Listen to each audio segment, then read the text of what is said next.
Esto es la ciencia de lo absurdo. Advertencia. Las acciones que aparecen en este programa fueron realizadas por personas imprudentes sin conocimiento alguno de la ciencia. Han sufrido mucho dolor. No siga su ejemplo. En este programa se combina la ciencia con la imprudencia. Ejemplos tan sorprendentes que te dejarán sin aliento.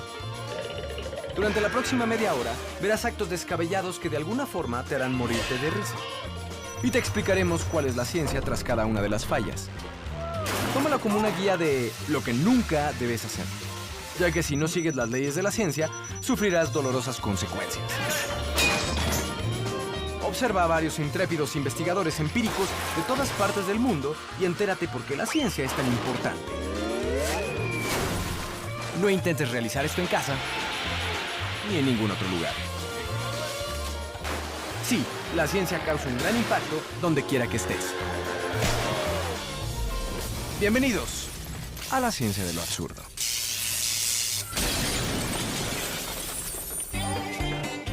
En este programa veremos los efectos que tienen los gases en expansión. Y los efectos de la energía cinética. Pero antes, esto.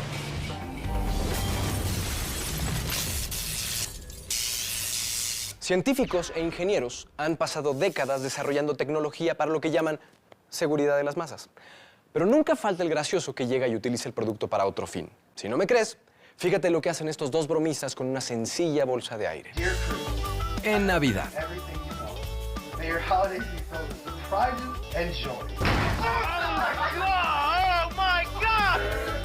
En una fiesta de cumpleaños.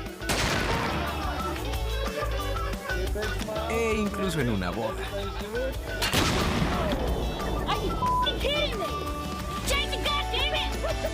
A ella no le pareció nada gracioso. Las bolsas de aire de los autos, o airbag, son una obra de ingeniería extremadamente compleja.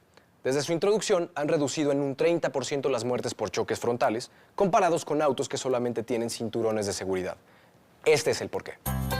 Los airbags tardan aproximadamente 30 milisegundos en inflarse, o sea, nada. Pero lo sorprendente es que se inflan al máximo antes de que el pasajero se impacte y poco a poco se van desinflando para amortiguar el golpe. Si no fuera así, causarían muchísimo daño.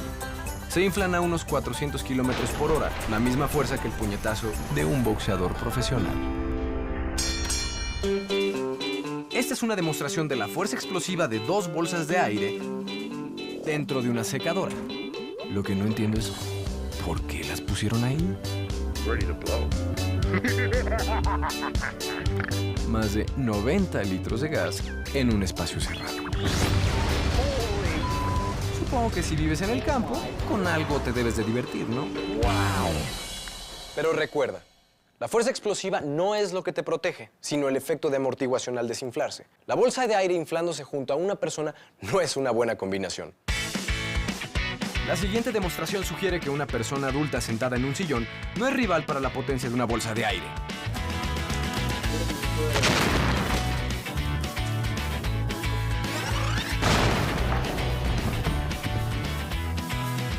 ¿Y qué me dices de una podadora de césped de unos 180 kilos? No fue Dios. Simple física. Más la fuerza de inflado de aproximadamente unos 340 kilogramos. El airbag comienza a desinflarse en tan solo 50 milisegundos después del impacto. Es ahí cuando te protege, y no en la expansión inicial como lo probarán estos intrépidos científicos. Recuerda, la bolsa de aire debería desinflarse al hacer contacto con la persona. Si no, lo único que se amortigua es el sonido que proviene de su llanto.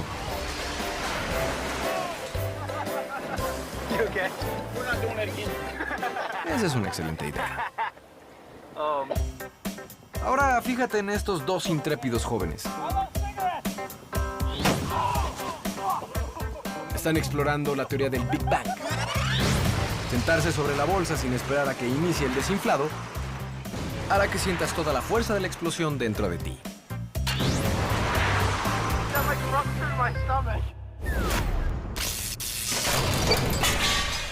Pese a su inocente aspecto, la verdad es que el sube y baja balancín, o como le quieras llamar, es uno de los juegos más peligrosos de los parques. Sobre todo si no lo utilizas como se debe.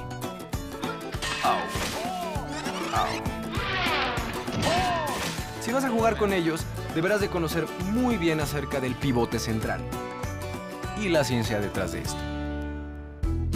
En esencia, un sube y baja es una palanca que se balancea sobre un pivote central. Cuando dos personas del mismo peso se sientan a la misma distancia del pivote, logran el equilibrio.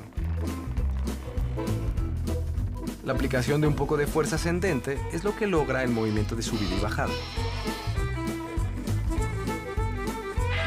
Al aumentar el peso de un lado, se rompe el equilibrio. Este problema se contrarresta recorriendo el peso mayor más cerca del pivote central, pues esto ocasiona que se reduzca la palanca aplicada al lado más ligero. Haciéndolo bien, puedes hacer esto. Las dos chicas pesan lo mismo y están a la misma distancia del eje. Es poesía pura en movimiento.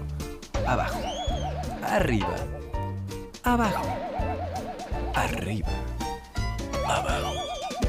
Pero no cuesta mucho trabajo romper el equilibrio.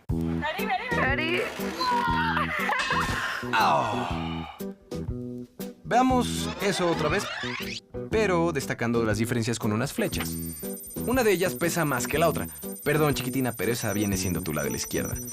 Si se hubiera sentado más cerca del eje, el sub y baja hubiera recobrado el equilibrio y ella no habría tenido que empujarse tanto. La fuerza que empleó hacia arriba fue demasiada. Ya que si además del peso extra incrementas la altura, el equilibrio se perderá y caerás. Obvio te has dado cuenta de que esto no es un sub y baja. Esta cama de aire produce un efecto bastante similar.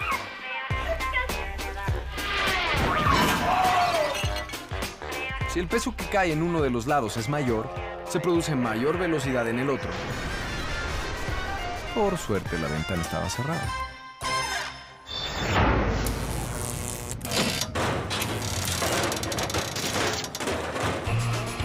¿Puedes decir qué principio científico está a punto de experimentar esta bala humana?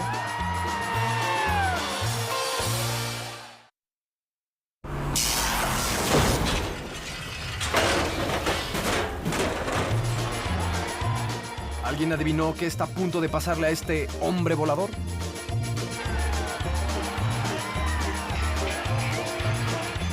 El principio científico tras este accidente se conoce como momentum o cantidad de movimiento. La cantidad de movimiento es la masa multiplicada por la velocidad. 80 km por hora por la masa de nuestra bala humana. La red sirve para reducir lentamente la cantidad de movimiento. El problema es que los postes que sujetan la red no están bien puestos y no resisten esa cantidad de energía. Lo bueno es que no se rompió ningún hueso, pero su orgullo está hecho trizas.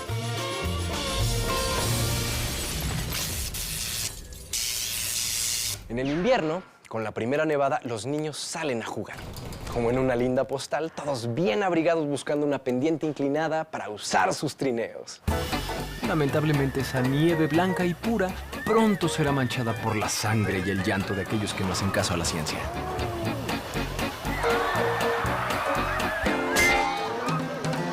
Y desafortunadamente ese choque era de esperarse. El principal problema es que los trineos no son fáciles de frenar y la ciencia tiene la explicación.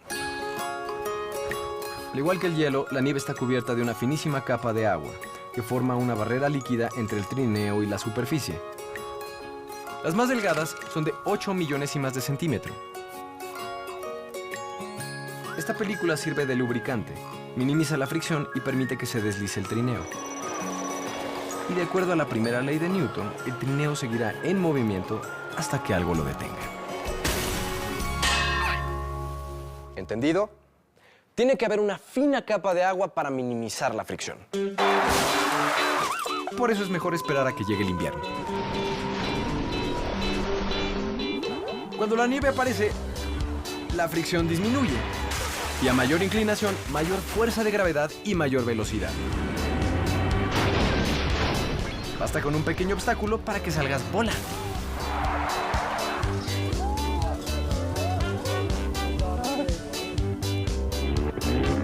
impresionante lo que ocasiona 8 millonésimas de un centímetro. El récord de velocidad en trineos es de casi 100 kilómetros por hora. Por eso conviene recordar la primera ley de movimiento que postuló Isaac Newton. Seguirás moviéndote hasta que algo te frene. Hasta que algo te detenga.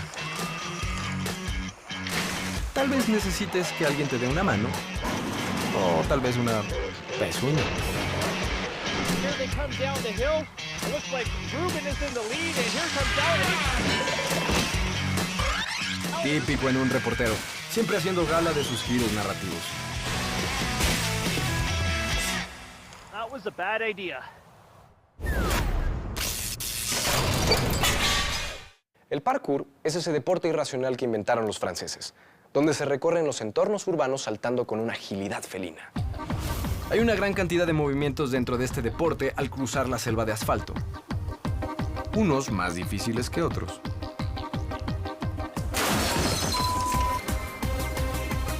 Empecemos por los básicos. Una de las suertes básicas es conocida como gainer.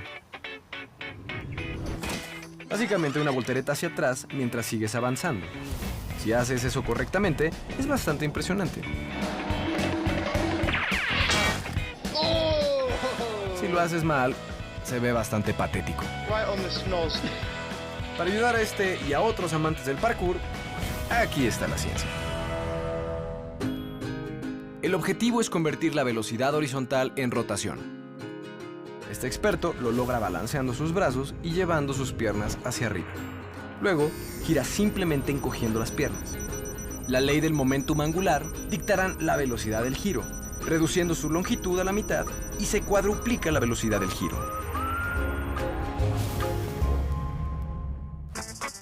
¿Quedó claro?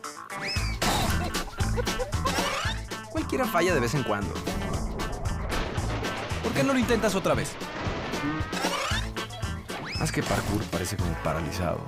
Cuando los valientes se aburren, empiezan a buscar nuevos retos. Por ejemplo, combinar un salto hacia atrás con un obstáculo a librar. A eso le llaman Kong Gainer, y es una de las suertes más difíciles en el parkour. Aquí la ciencia del porqué. Quien lo realiza tiene que llegar al muro con bastante velocidad. En vez de impulsarse con las piernas, se impulsa hacia arriba con los brazos, de modo que termine girando. Pero al igual que con el Gainer, hay que aplicar la misma ciencia y sentido común. Por ejemplo, no olvidarte de girar.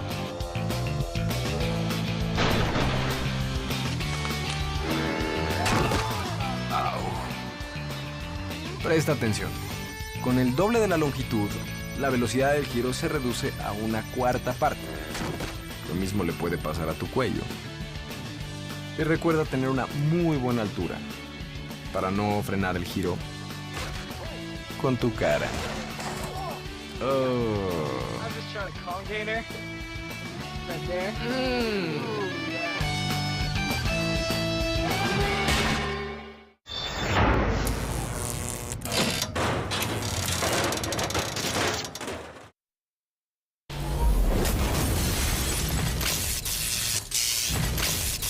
Señores, seamos francos.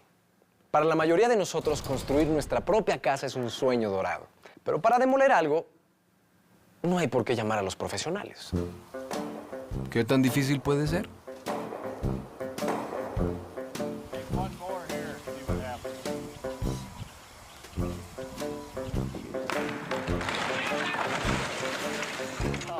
Ok, creo que sí debemos de llamar a los profesionales. Fail. No es muy común que se tenga que tirar una torre de 18 metros, pero si un muro o un cobertizo nos estorba, tal vez lo queramos demoler. Aunque primero deberías de prestar atención a estas reglas de sentido común. Nunca olvides de ponerte el equipo de seguridad.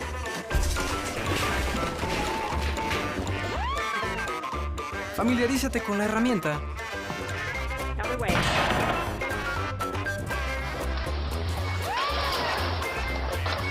Y siempre despeja los alrededores. Oh my God! It was so stupid. Somebody needs to call the police. Pues deja de grabar y ayúdales. This is bad. That could have killed someone. En el 2012 hubo 775 muertes en obras de construcción en los Estados Unidos. Si no quieres ser una estadística más, por favor, ve esto. Las construcciones se diseñan para soportar grandes cargas y con poco riesgo de colapsar. Pero aún así sin carga, demoler un muro puede convertirse en una peligrosa catástrofe. Si quitas demasiado, literalmente se viene la casa abajo. Por eso, se debe ir demoliendo de arriba hacia abajo, para evitar que accidentalmente se colapse toda la estructura. En pocas palabras, tira primero el techo. Estos amigos parecen saber lo que hacen. Digo, se nota por las camisas.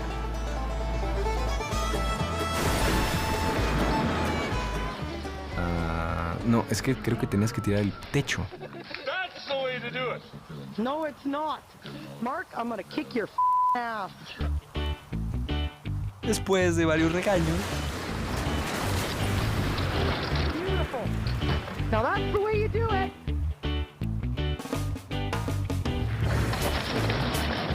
Yeah, it moved. se tiene que quitar el techo primero. Pregúntale a Jacob Weir. That's not an inch. ¿En dónde crees que falló el buen Jacob?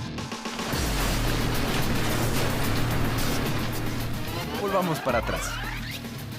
Al quitar todo esto, dejó el techo peligrosamente sin soporte. Lo que quiere decir que Jacob estuvo a punto de quedarse sin pierna. No se preocupen, está perfectamente bien.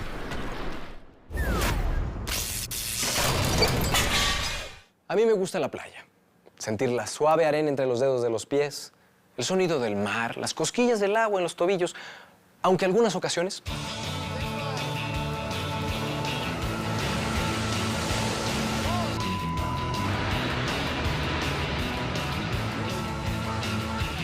La madre naturaleza nos gasta una pequeña broma.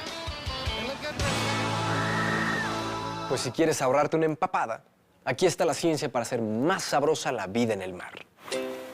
Las olas del mar no las causa el agua que se mueve hacia la costa, sino el viento que sopla sobre ella. Lo que apreciamos son las ondas desplazándose sobre la superficie del mar. Es como el efecto de la famosa ola en los estadios. La gente no es la que se mueve por el estadio, sino que su movimiento coordinado produce la impresión de estar viendo una ola.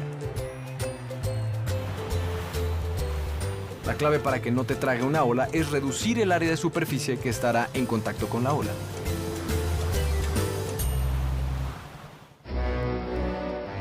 Eso quiere decir que cuando el mar está muy picado, puedes salir bien librado. Cortando las olas con la superficie de menor área en el barco, la embarcación permanecerá a flote en el inmenso mar. Claro que pocos de nosotros nos toparemos con una tormenta en alta mar, pero hasta en la playa, las olas pueden golpear con gran impacto. Las olas rompen donde encuentran poca profundidad, como estas rocas. La parte superior de la ola sobrepasa a la parte inferior y se crea un tremendo rompimiento. Estos más de 700 litros de agua pesan casi 1 tonelada. Lo más conveniente es huir y así evitar la furia de Neptuno. Estos chamacos creen que están a salvo, pues no hay rocas donde rompan las olas. Pero ese muro es un buen sustituto. Corre lo que quieras, pero de la ciencia no te escapas. Una de las olas más grandes de la historia la produjo el tifón Crosa. Fue de 32 metros, lo que mide un edificio de 10 pisos. Por supuesto, mientras más grande sea una ola, más fuerza acarrea. Con el doble de altura se cuadriplica la fuerza. Por eso es tan importante respetar la ciencia de las olas. La ignorancia es un peligro.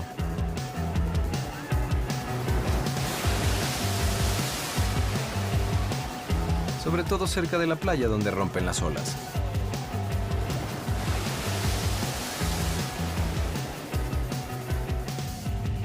Miren cómo estos hipsters se divierten en su lancha. Lo único que tienen que hacer al toparse con una ola es cortarla con la superficie de menor área y con un buen ángulo de entrada.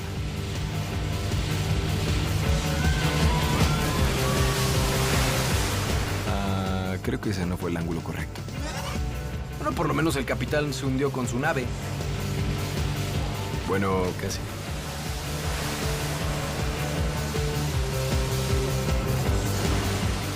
¿Qué les parece otro paseo en la mañana, chicas?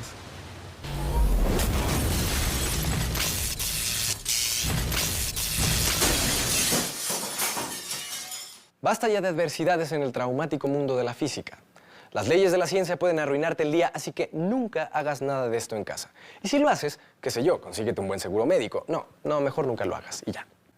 Bueno, pero es que nunca falte el imprudente que se anime a hacerlo. Créeme. Adiós.